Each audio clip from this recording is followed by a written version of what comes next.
ข้อมูลด่วนเลยไปก่อนอย่าลืมส่งข้อมูลให้ละโอเคพี่น้องนะตอนนี้กับบอตูนฮอตบนฝาเครื่องแล้วเด้อนี่อันนี้11โลพี่น้อง11โลโอเคพี่น้องตอนนี้กับพิธีเรียบร้อยแล้วมาฝาเครื่องนะนี่ผู้ใดอยากได้ก็สามารถทักหาบอตูนน้องบองได้เด้อพี่น้องเด้อค่ะ3 โล 1 2 โลก็บ่เอาเงินก็ได้พี่น้อง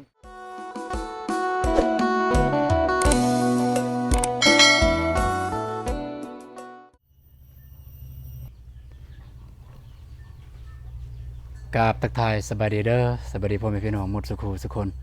กะยินดีต้อนรับส่งเอาตูนแนลเส้นเก่าเส้นเคยพี่น้องเนาะประเดี๋ยวตูนกะกำลังเดินทางมาฮอดบ้านพี่น้องไปในเมืองไปแปลงโทรศัพท์พี่น้องโทรศัพท์มือถือเครื่องมือในการเฮ็ดเวียกโทรศัพท์ตูนที่เคยถ่ายคลิปเป็นประจำนั้นเพย์ตูนไปให้เพิ่นเบิ่งให้ประเดี๋ยวให้อยู่หาดนึงเพิ่นเบิ่งแล้วก็บ่แล้วพี่น้องเพิ่นเบิ่งบ่แล้ว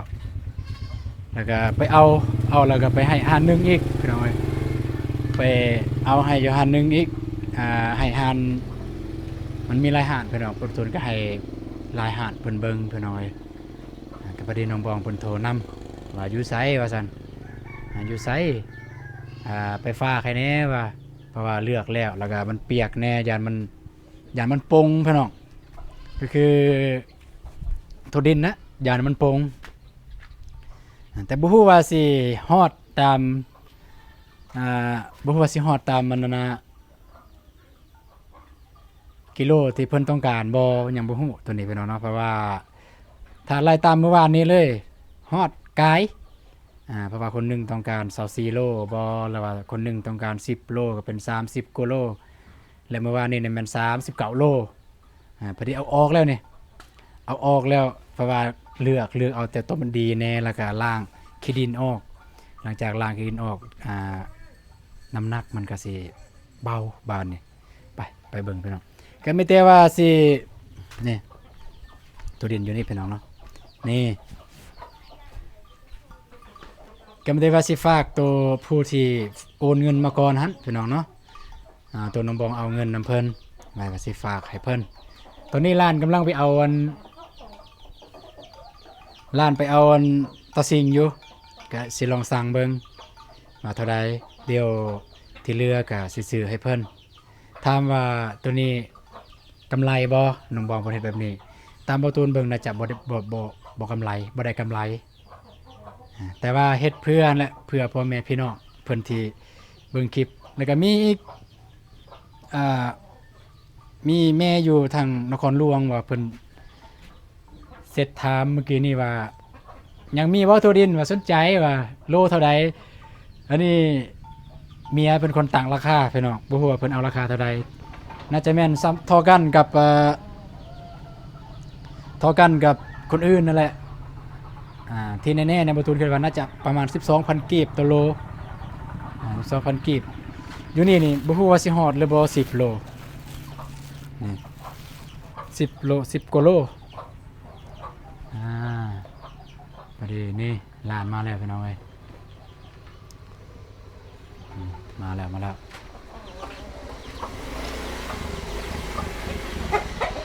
ลงมาตะปัง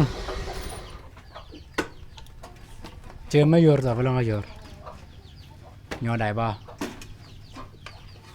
นี่ลานตะสิไม่ได้ดอกก็เป็นเล่งไงเจอได้เฮล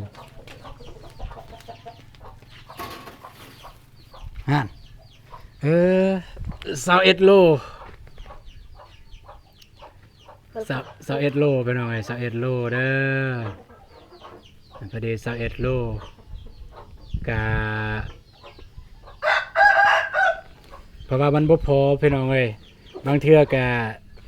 สิหารครึ่งทางผู้ที่ทักหาน้องบองหั่นเพราะว่าคนหนึ่ง24 โลคนหนึ่ง10 โล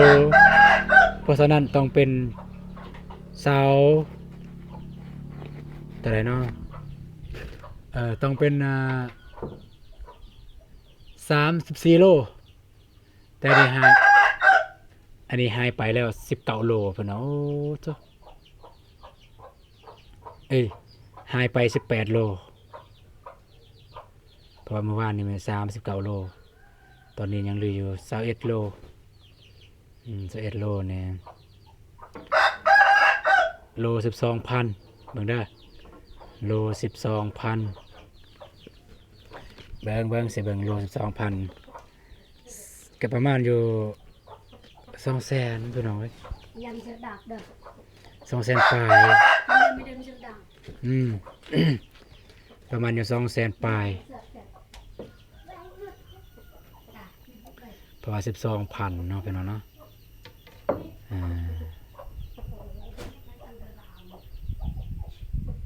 214,000ประมาณนั่นแหละ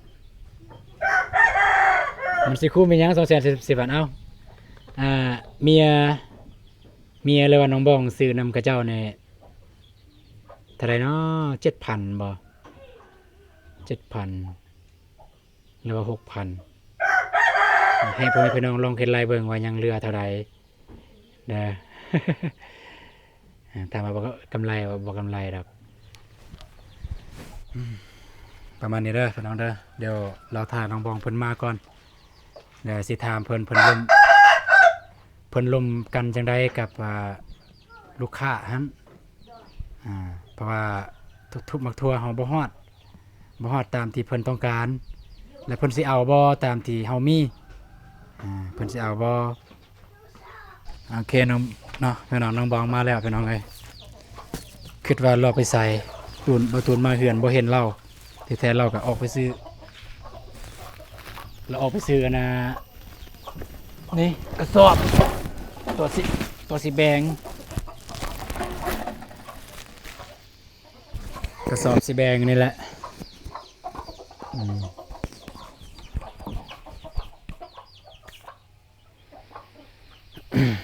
เดี๋ยวน้องเพิ่นมาก่อนเราจะถามว่าน้องเพิ่นได้ลมกันกับลูกค้าแล้วบ่ว่า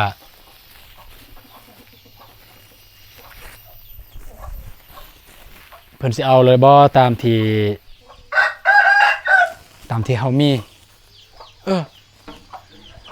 ไปแบกทำไมไม่บอกโอ้หนักบ่โอ้เบาอย่าสูแบกลุๆเละๆได้ตัวนี้ก็เอาไปขายบ่ตัวนี้ก็โอ้ฟากโอ้งามเยอะเบิ่ง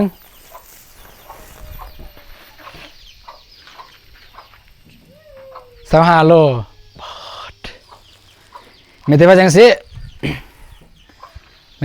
เด้อเฮาก็ให้ผู้ที่10 โลนะให้10 โลเรือนั่นแม่นให้ผู้ที่ว่าอยากได้23 โลหั่น23บ่ฮะ22ที่เรือแม่นให้ลาวแล้วก็น้องเสร็จบอกกับลาวว่าได้แต่เท่านั้นเด้อเดี๋ยวถ้าเพิ่นอยากได้อีกเฮาก็หามาใหม่แต่ว่าตอนนี้คันสิให้ไปหาตอนนี้เลยมันบ่ทันประมาณนั้นเห็นบ่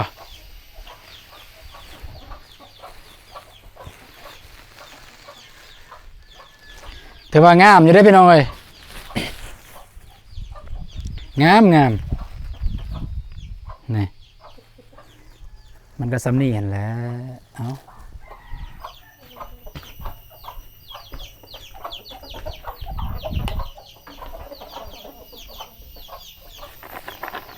จับเบิ่งกระสอบกัน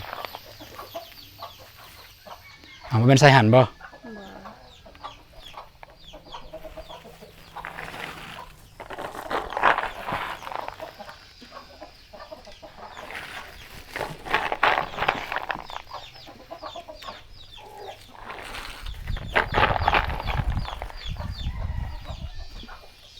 25 โลเนาะ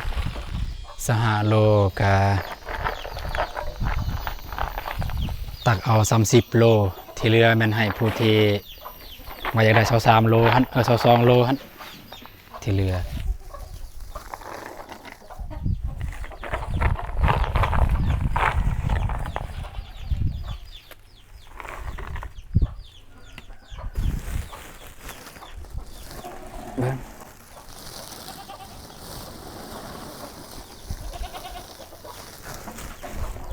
ตัวนี้ด้วย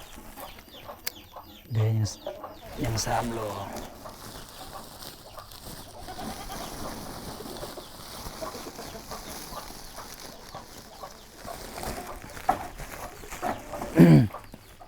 โอเค10 โลเต็มตัวนี้มันมีเกล็ดอยู่พุ่นและเกล็ดเอาเกล็ดอยู่พุ่นคันไม่มีหาฟังแบบนี้เลย ต้องได้เสียค่ะเก็ต เรื่องแบบนี้ตัวนี้นี่พอดีเลยเต็ม14 โล10 โล เพิ่มที่จำทั้งเลย เพิ่มไม่เพิ่นบ่ ไปติดอยู่พุ่นยานมันบ่ฮอด อืม เขาก็เตือนเพื่อไว้ โอเค หรือว่าเพื่อซ้ำคิด กำไรแน่นอนธุรกิจเจ้ากำไรเอาอีก ตายแล้วพอแล้ว ยังโอ้นี่กำลังเต็มโอ้กาย3 ขีดพี่น้องเพื่อว่าอยู่พุ่นมันแข็งพี่น้องหรือว่ามันอยู่พุ่นอ่อนก็บ่ว่ากันพี่น้องเลย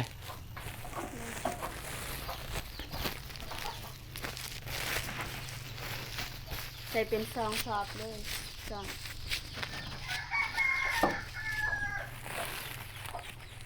มากระสอบมัน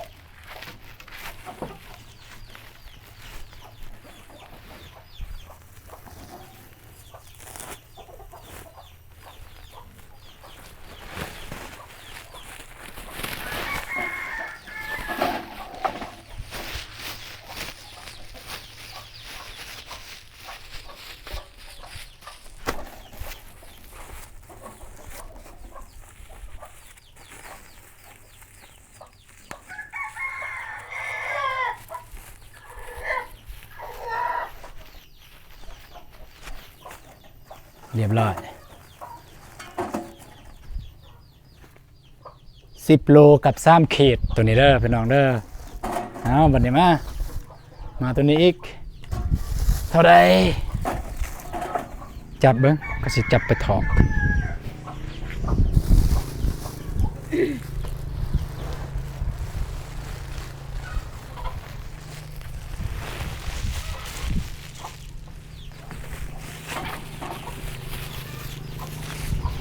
เบิ่งตัวนี้เท่าใดฮอดบ่15 โล14 โลตัวนี้14 โลเอาพี่น้องเอ้ย14 โลเด้อตัวนี้เด้อแต่ว่าก็กายเยอะ14 โล3 ขีด4 ขีดนี่แหละกายมันแต่โทรบอกเพิ่นเสร็จฮะนี่หยัง เลือก มันเป็นตัวอ่อนว่ามาใส่อยู่นี่ โล คือว่าอ่อนอยู่นี่เน่า ถึก เดี๋ยวตัวนี้ได้เยอะ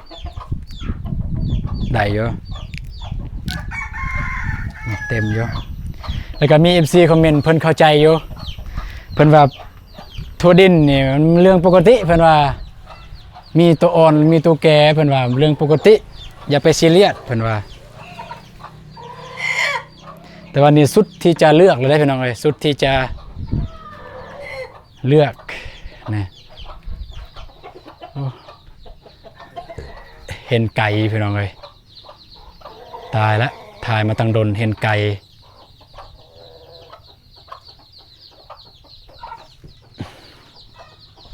เมียตัวนี้จะไปซื้อมาอย่างซื้อลายมีแผนจะซื้อลายพี่น้องเอ้ยก็โทรถามกันยังสิเอาอีกเบิ่งเด้อไอสิไลเด้อเจ้าซื้อเท่าใดเอ้าโลเท่าใดเจ้าซื้อตัวเจ้าซื้อโลเท่าใดซื้อโล 6,000 เนาะ 6,000 คัน 6,000 ก็39 โลมันถือเท่าใดเนาะ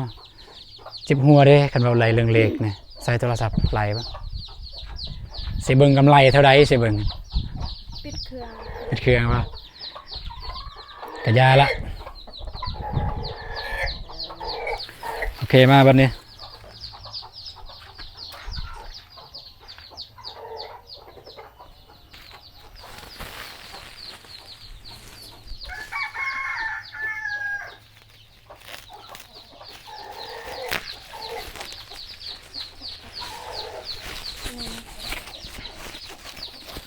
มัด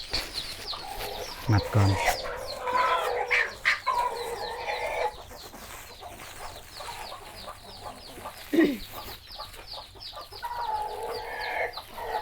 ให้พ่อแม่พี่น้องลองเฮ็ดไร่เบิ่งเด้อ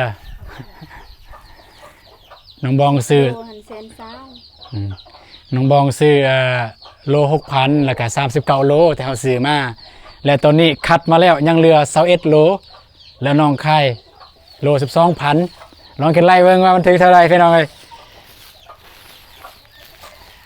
ถ้ากำไรก็ดีถ้าบ่กำไรก็แต่ว่าเป็นบ่ทำบ่เรียน ยังกล้าซื้ออยู่บ่ใส่สอบซองสอนเลยยานว่าบ่อันนั้น กระทรวงไก่เลยมันมาสุดขาดก่อนเดี๋ยวนี้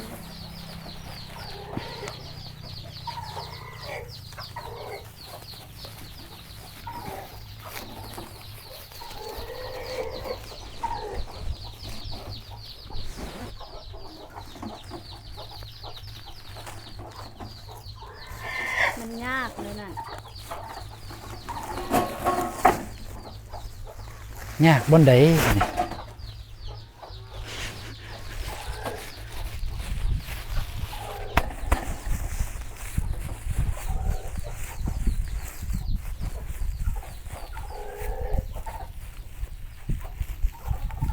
คือบ่มักนะ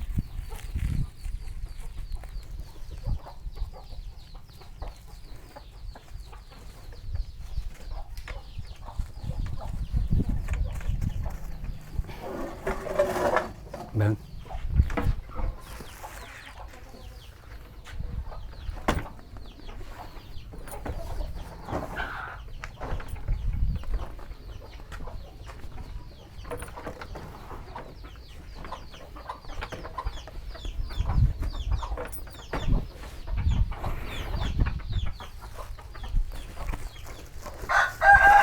หานั่นเน้นใช้จ่ายเด้อ ถ้าฝากบ่เอาบ่แม่นเฮาจ่ายบ่ ใช้จ่าย เข้าใจ อยู่นี่กระจายคือกันแต่ว่าอยู่ขึ้นเป็นกระจาย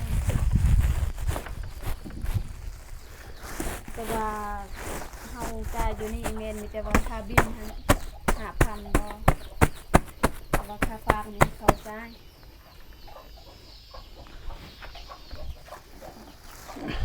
ส่งข้อมูลด่วนเลย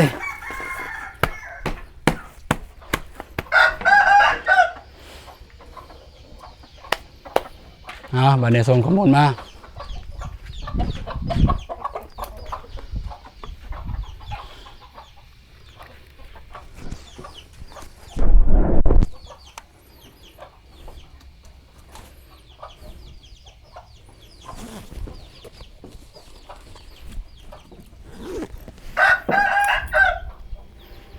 อืม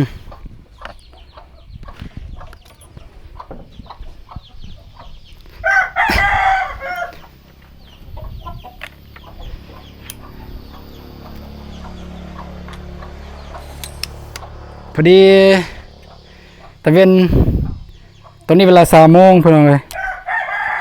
เอาพี่น้องเอ้ยเกินไปได้ว่าติดตามการเดินทางของบ่ตูนเป็นจังไดตั้งแต่นี้ไปฮอดพุ่นเลยพี่น้องเนาะ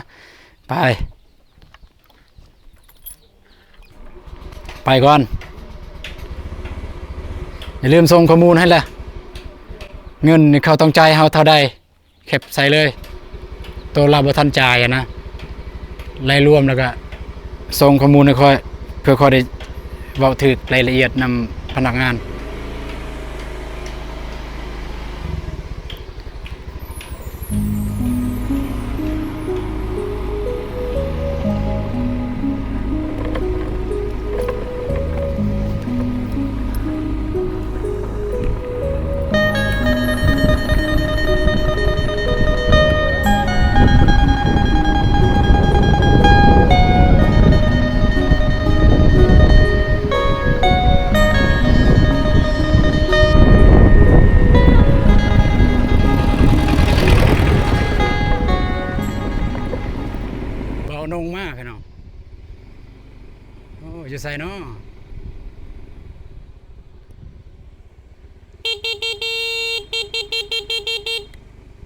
สบายดี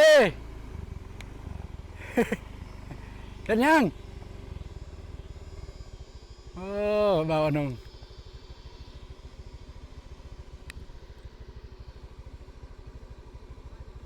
ฮะด้วยสบายดี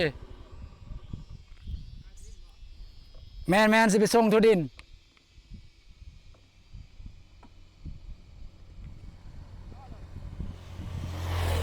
ฮะ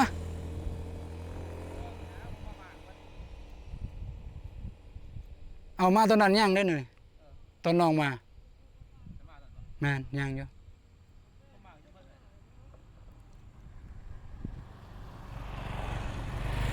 อืม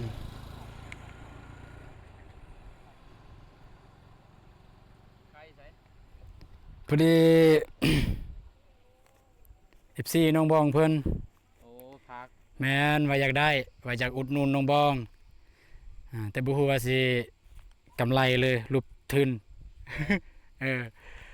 ไปซื้อแล้วก็ขายต่อนะ โอ้ คิดเอาไหม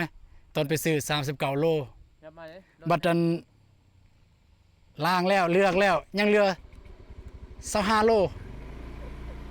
โอ้โหต้องขึ้นนั่นบ่ เออ เด็ดคิดบ่ แม่น เด็ดตัวคิดบ่ เออ พอดีได้ไปส่งเนี่ยส่งอนุสิตบ่พอซ้ำนี่เพราะว่าคนหนึงจะได้10โลคนหนึงจะได้23อยู่นี่บ่ฮอดซ้ำ มันหาหยากเลย อืม กระดินหาหยากเลยเดี๋ยวเคยกำไรอยู่บ่ซื้อมัดโลมัดเท่าใดจักโล นั่นแหละไอ้ลองไล่เบิ่ง จักโล 39โล 39โลลงมัดบ่ต้องไปซื้ออะไร แม่น39โลทั้งหมด มาล้าง ฮะ มาล้างเรียบร้อย บัดล่างเรียบร้อยเหลือ25โล 5โล แม่น กิโลเนาะ แม่น หายไป14โล ขายเท่าใด ขายตอนแรกน้องคิดว่า12ประเด็นน้องประเดเมียว่า15ในซอบหนึงอีกซอบหนึงบ่ฮู้เพราะว่าจ่ายเงินเรียบร้อยแล้ว มาใส่นี่ สิงควางกับเวียงจันทน์ไก่ทางพุ่นบ่มีเด้ บ่มีอยู่แต่ว่า หอดปุ่นเหมือนกันนี่เพราะมันยังดิบได้พี่น้อง นางดิบยานมันโป่งก่อนสิเน่า มีแต่บอกเขาแหละบอกจังไดว่าว่าเอาสร้างไปมันบ่ดีบ่หยังอ่ะนะ อือฮึ เราต้องยอมรับแหละ แมน มันยังดิบ ตามแต่ปลาผักอนุสิตมันสิอัพได้สร้างกับฝุ่นแม่น เอ บ่ อ ประมาณ แม่น 3 มื้อ ประมาณ3มื้อจังฮอดพุ่นได้ อย่ามันเอาอย่ามันออกนอนแหละ อืม ก็เสียงเอาแหละบอกเขานะ ย่านอยู่อย่ามันออกนอกก่อน มัน แต่ จะแก่เด้มันแก่แล้ว ไม่ได้ว่าเทื่อหน้ากันเพิ่นได้ก็เอาตัวแห้งไป เอาแห้งซะ เอาแห้ง ก่ เนี่ย ด้ แห้งเนี่ยได้ นี่จับนี่พูดเลย แก่ จะไปส่งหรือบ่ แม่น ไปรถจะบ่ทันได้ โดยมาจังได๋เนี่ย มันแล้วมาเบิ่งนี่ มาเบิ่งเฮือนมาแต่ไสมาแต่เฮือน มันได้บ้าน อ๋อ มาคาไฟนี่ เออ จ่ายคาไฟ เพิ่นลงไฟบ่ มาลงเลยตอน เออ แล้วมาปรับก็มาเจออันนี้นะ อืมพอดีบ่เจ็บบ่ใครแว่ไปเอาอีหยังทงยังชีพ เพื่อนบ่ แม่น แล้วแล้วเนี่ย เอื้อยอยู่เฮือนบ่เอื้อย เออ โอเคก็สั่นน้องไปก่อนสั่น โอเคโอเค โดย แปลรถ โดย เดิน ไปก่อน ทางไหนตกเลย โดยพี่น้องเอ้ยพอดีเจอเบานงเพิ่นมาเพิ่นละมาเบิ่งเฮือนมายามเบิ่งเฮือนพี่น้องเอ้ยทางเบานงเพิ่นไปเดินทางต่อพี่น้องเจอกันอยู่ในเมืองเด้อพี่น้องเด้ออยู่พุ่นละอยู่หานอนุสิตเลยพี่น้องเอ้ยไปเจอกันอยู่หันไป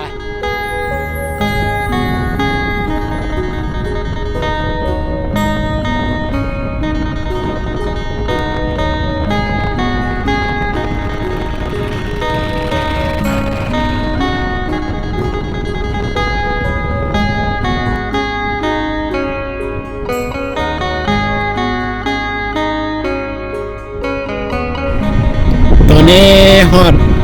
เส้นทางใหญ่แล้วเด้อพี่น้อง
โอเคพี่น้องเนาะตอนนี้ก็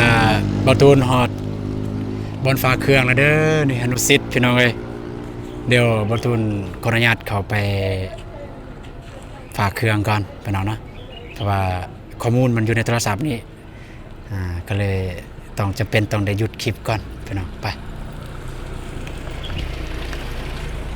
นี่สบายดีฝากเครื่องเจ้าอึ๊บนี่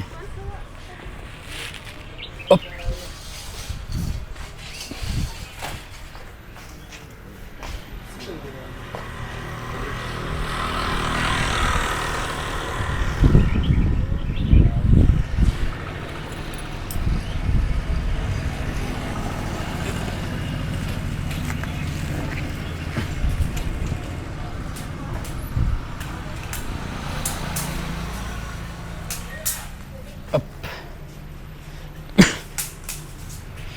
ตัวนี้เบนหนึ่งตัวนี้เบนหนึ่งเดี๋ยวเซเบิงอยู่นี่มันสำคัญใช่ปะเท่ากันอยู่นี่พี่น้องอันนี้11 โลพี่น้อง11 โล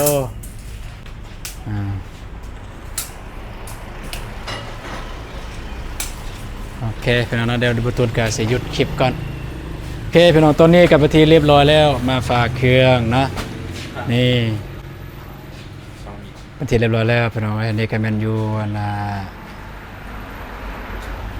โอ้นไปแขวงเชียงขวางพี่น้องบินแรกเนี่ยไปแขวงเชียงขวางเด้อเอกบินที่2เนี่ยมันเมืองไสธานีนครหลวงเวียงจันทร์พี่น้องเนาะเดี๋ยวบาตูนกับเสียท้ายบินนี่ก่อนไปพี่น้องเรียบร้อยเนาะเด้บินอยู่หันเด้อโอเคไปพี่น้องเรียบร้อยแล้วสลับเครื่องสลับของบัดนี้ก็โอ้ยเนาะบาตูนเข้าใจว่า บาตูนเข้าใจว่าทางนี้จะโอนให้เฮาเพราะว่าทางพุ่นจ่ายปลายทาง ก็ได้คือกันแต่ว่ายังบ่ทันได้สมัคร IOD เพิ่นว่าเฮาต้องสมัคร IOD ต้นอยู่นี่จึงสามารถโอนให้เฮาพี่น้องเนาะแต่อันนี้แบบว่าเฮายังบ่ทันได้สมัครก็คือทางน้องบองทางบ่ตูนยังบ่ทันได้สมัครเพราะว่าเฮาบ่เคยฝากเครื่องเด้บ่เคยฝากเครื่องอยู่นี่เพราะฉะนั้นจะเป็นต้องได้ถ่ายบินแล้วก็โทรแจ้งลูกค้าว่าเฮาฝากเครื่องเรียบร้อยแล้วแต่โอนเงินมาให้เลยเดี๋ยวส่งบินให้ก็บ่แม่นบ่แม่นบ่เชื่อใจบ่แม่นบ่ไว้ใจ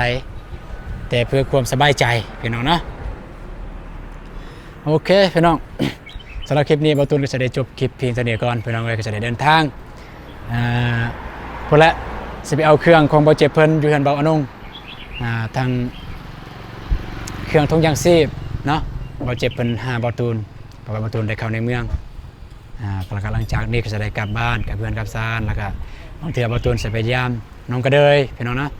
เห็นหลายๆคนทำหาน้องกระเดยพี่น้องแล้วก็คือเก่าพี่น้องผู้ใดอยากได้มากโทดินก็สั่งได้บ่ว่าแต่ FC บ่ว่าแต่ไผก็ตามแต่บ่ว่าแต่พ่อแม่พี่น้องก็สิบ่ไล่ว่าได้กำไรหรือบ่ได้เอาเป็นว่าซอยๆกันพี่น้องเอาเร็วมาหยังนี่ไปซื้อหยังนี่สบายดีเด้ออาจารย์อยู่บ้านดอนสาเด้อนี่เด้อมาซื้อนี่เปล่ามาเอาเครื่องโอเคพี่น้องนะเดี๋ยวบตูนก็สิจบคลิปก่อนพี่น้องเลยกันไม่แต่ว่า